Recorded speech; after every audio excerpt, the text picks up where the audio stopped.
So you want to be charging 3, 4, 5K, 6K a month plus rev share to really make what you're actually doing for these businesses in terms of lead generation actually worth your time. But what happens is you get on the calls with your prospects, you pitch them, you run them through your sales process, and at the end of the call, you're hit with the you look exactly the same as everyone else in the industry. I'm just going to go with him because he's cheaper. And essentially, what's happened is you've been commoditized because you're not standing out. Nothing in your sales process, your offer, how you're positioning yourself is actually standing out from the rest of the crowd. And they know they can find it cheaper, even if they haven't been pitched a cheaper price. But essentially, you look exactly the same as everyone else.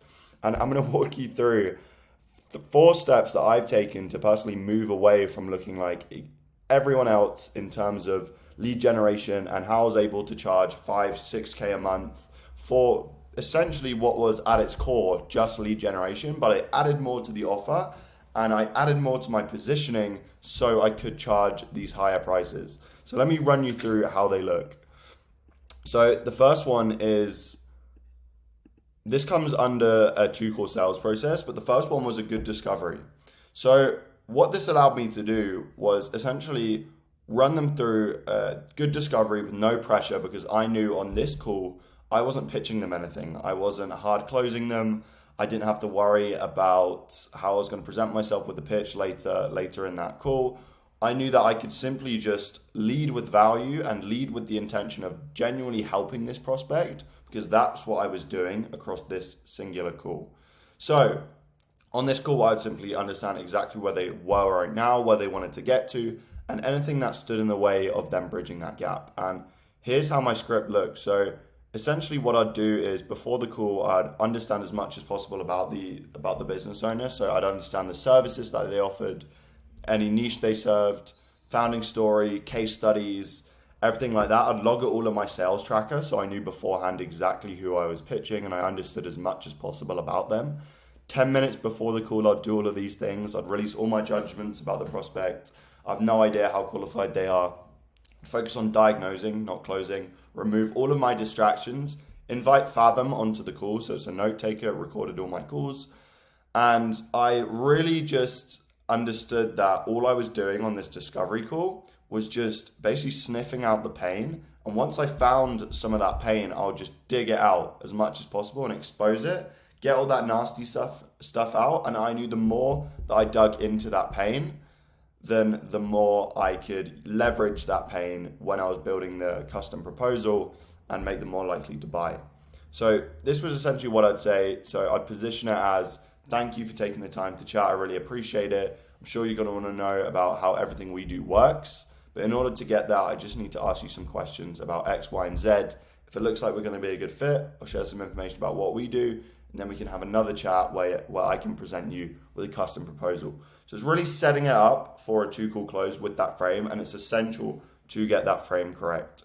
And then I'd literally just run them through questions. So it would be extremely simple, just really first getting an understanding of if they're actually looking to grow revenue, if they're the decision makers are on the call, really understanding their business, so who their target client is, all these things, diving into their outreach and sales process, what their biggest frustrations around this are.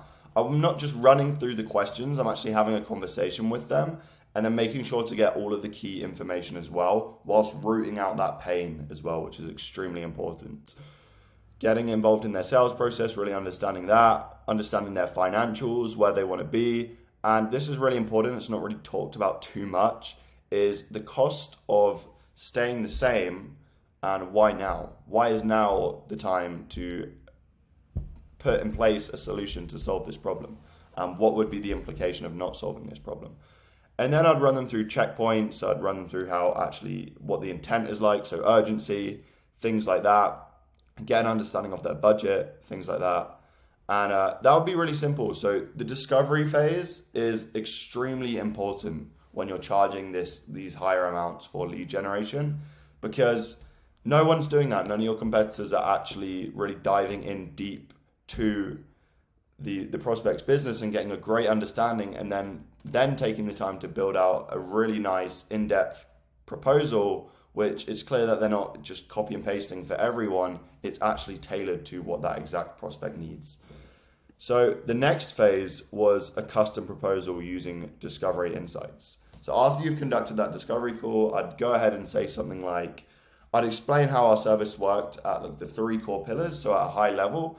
And I'd say, if you wouldn't be opposed to it, let's book in a time for Wednesday next week at 2 p.m. EST. And I can run you through the exact custom plan that I'm going to put together for you, showing you exactly how you can stop relying on referrals, add structure to your sales process, and X, Y, and Z, pain point that they've just told me about.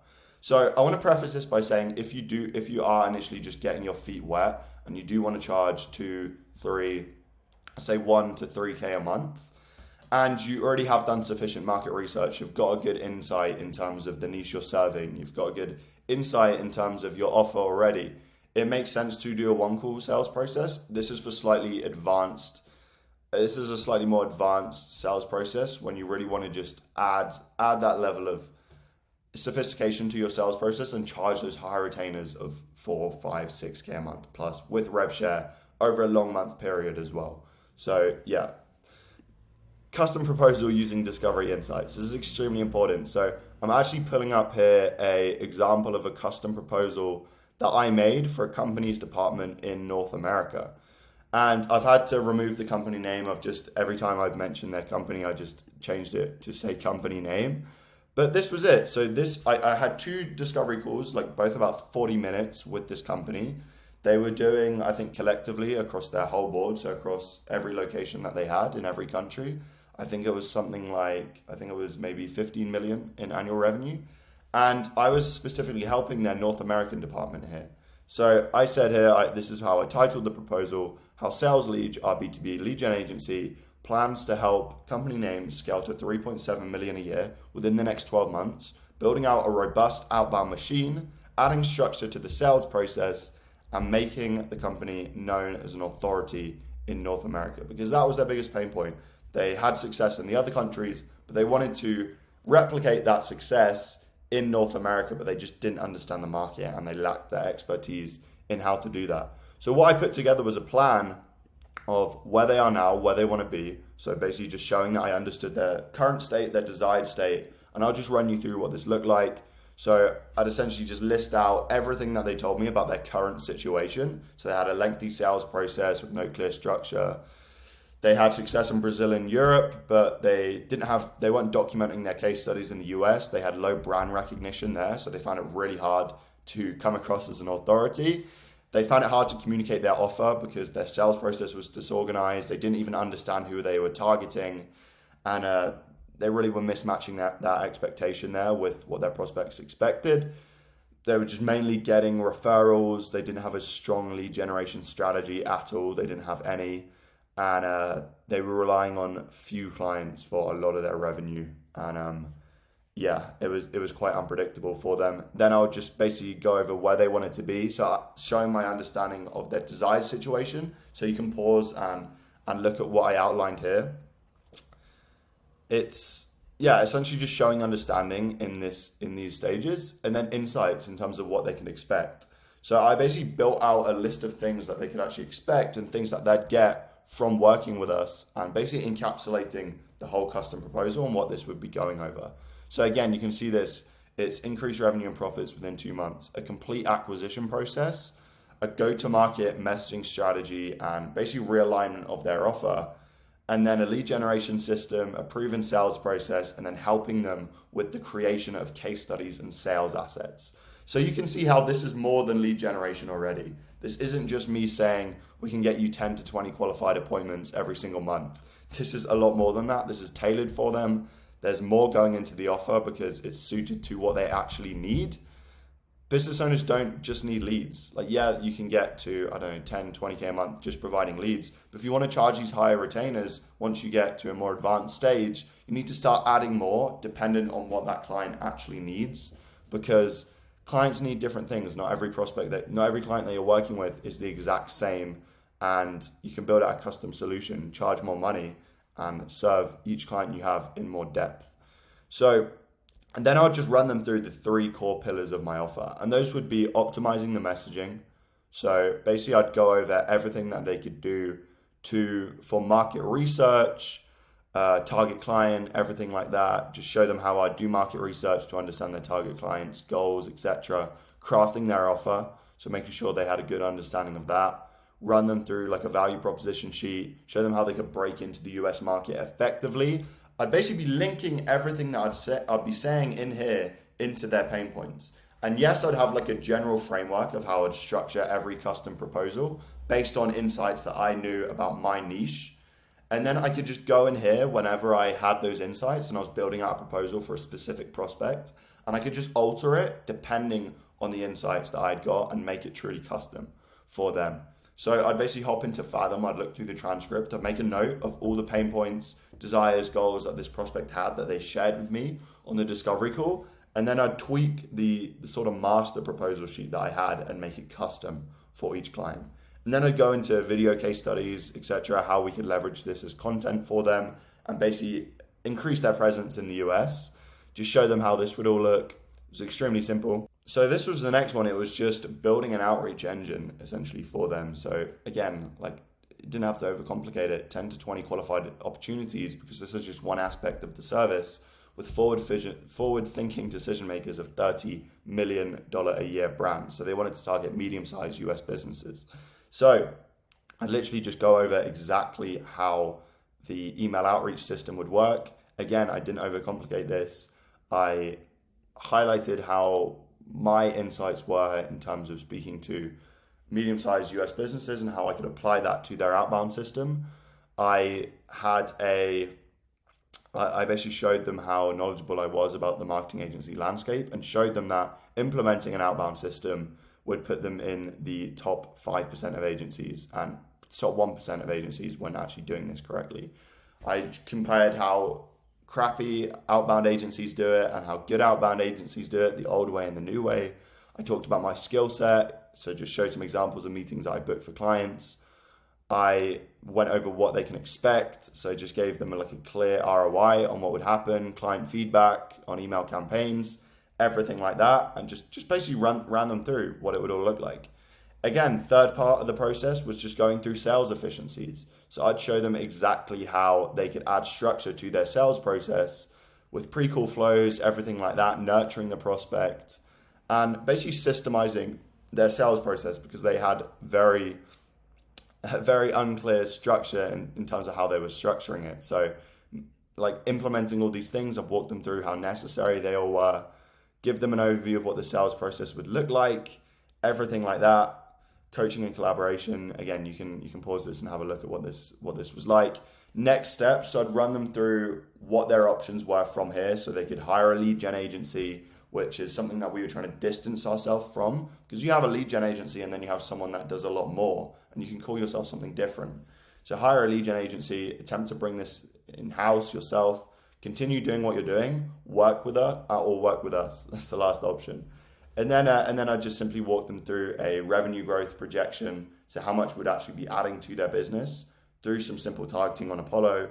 Go through the whole value stack. So you can see as you become more advanced, as you've hit those 10, 20K a month and you have a good understanding of sales, etc., you can already do a one-call sales process. You can see how much more you can add to your offer to differentiate yourself from just a lead gen agency. Like, yes, lead generation will still be at the core of what you do, is just lead generation, but you're adding so much more to it and there's so much more that goes into it. So why not get paid for all those things anyway? Because even if you're just doing lead gen, you're probably still tweaking their offer.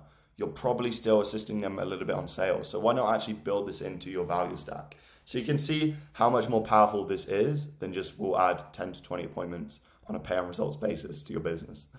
The next thing is timeline. So I'd walk them through a clear timeline. So show them how everything worked, etc., what's required from them, which was really important, because not only do they want to know the ROI on what you're providing them, they also want to know the ROE, so the return on effort. Because if they're putting in loads and loads of effort, they can do that anyway without an external service provider and get the result. It's about you reducing the effort and sacrifice that they have to make, as well as giving them their perceived likelihood of achievement. So that's the timeline. That's what it all looks like. And then I'd go into the pricing and I'd state the pricing. And this is the sort of pricing that you can charge when you put this much effort into the sales process and you're working with the right qualified prospects. So I'd pitch $7,250 over 12 months was 7% of new revenue growth. And this client was charging a 20K a month retainer. So think about that. Even if I sign them at $5,250 a month over 12 months, if I sign them one 20K a month retainer, I'd add an extra 2K a month on that retainer. So I'd then be getting $7,250 a month for as long as that client stayed with them. So adding a revenue share is extremely crucial. And if you really want to work long-term with your clients, why not have a revenue share? Because what incentive do you have if it's just a retainer and you're not getting a percentage of their upside? Your incentive is just to keep them is literally just to provide a service that you can just get away with. So not a great service, but not a bad enough service to let them leave, but not a good enough service to make them pay you even more. You just want to just get by, essentially. And you're not incentivized to get them great results. Why not add this incentive for you to make more money yourself and to make your clients more money? And it's a win-win for everyone. I just don't understand why you wouldn't do it. Break clauses. So we had a break clause in the contract. We also had a guarantee. And I broke down the option further. So I made it really logical for them. Showed them at a minimum what they get, even if the guarantee had to apply. Show them essentially, in summary, what they'd get. So just bullet point everything that I'd covered. Show them the choices, and that was it. So that was essentially everything that I'd run them through. And what is really important with that and with the sales process is your ability to present proposals well. So you need to be articulate, you need to show the right tonality, you need to be engaged, you need to have an understanding of body language, you need to not just be reading the text off the screen, you need to be able to just elaborate on that. You need to be able to just use it as a guideline to show your own ideas and do everything like that. You don't just want to be a monotonous little idiot who just reads everything in the same voice off the page and makes a prospect bored to death. Because a prospect who's bored by what you're saying, even if it's actually interesting at face value, but you're just presenting it in a boring way, is never going to buy from you because they're bored, they've got better things to do. Why would they want to work with someone who is boring to listen to in the sales process? Imagine what they're thinking. They're like, if this person is this bored talking about what they're doing, even if they're not bored, even if that's just the way that you're coming across, that's how it seems to the prospect. If they're this bored when they're presenting it, imagine what it's going to be like when we're working with this guy. Like, he can't even show enthusiasm when he's presenting us with what is a big opportunity for him and us, and he's put this much time into it and he can't even be bothered to explain it with any enthusiasm. So make sure you're presenting it well, make sure you're bringing life and you're bringing energy to those calls, and it's going to serve you very, very well. The next thing with this type of sales process and with charging these higher ticket retainers is you need to have patience in the sales cycle and the sales process. So for this prospect that I pitched, he had to speak to the two holders of the company, of the parent company, to get approval. He had to speak to members of his team. We had to set up second calls, third calls. We had to discuss this over multiple calls. Like, it's not always going to be like this. It can be simpler. Obviously, you have the main aim of getting every single decision maker on the call, but there are going to be cases, especially when you're speaking to bigger companies, when they'll need to go away and they'll need to discuss certain aspects of what you've outlined with other team members. They'll need to get budget approved. They'll need to do X, Y, and Z. So you need to have patience. You need to not go in with these incentive-based pricing closes and these hard closes and everything like that to get people across the line, because you'll look like a complete idiot. That's not how sophisticated business is done. Yes, maybe that's done at the level of 1 to 3K a month retainers with smaller businesses, but when you're dealing with whales, it really does differ in terms of how you should actually come across and deal negotiation and structure and things like this. So yeah, it doesn't always have to be whales as well. It's just medium to larger size businesses. It's what they expect to have. Yes, there's a time and place for objection handling, but you need to be sophisticated and you need to understand that there are more than one decision maker that goes into signing off on this type of thing at this scale. So the next thing is, as you can probably already see from what I ran you through, is you need to add more to your offer. It can't just be lead generation. So yes, absolutely. If you want to charge 1 to 3, probably even 4 if you have good enough case studies, social proof, all those things, you need to do more than lead generation. Like, you just do, because People need it. You're probably going to add it at some point anyway, because you're going to see that your clients don't close the leads that you get them. You're going to see that you need to actually reposition your client's offer, which you should be doing anyway if you're just doing lead gen. But yeah, like you need to add more because you're going to be able to charge more money, essentially. But don't get me wrong, if you want to just charge lead generation and you have a good company that you're working with that can close, by all means stick with the lead generation. You can charge 1 to 4K a month with lead gen, and you can always add rev share in there as well, so you're incentivized on that upside. But again, if you want to charge those big retainers, you need to add more. You need to add more to your offer, and that's going to help you stand out a hell of a lot more from everyone else that's just offering lead gen. So I hope you found this video interesting. I hope you found it valuable. Let me know if there's anything else you want to see from me. And yeah, I'll see you on the next one. Also, before I go, actually, if you want to check out information about what we do ourselves, it's all in the description. I won't talk any more about it, but yeah, I'll see you on the next one.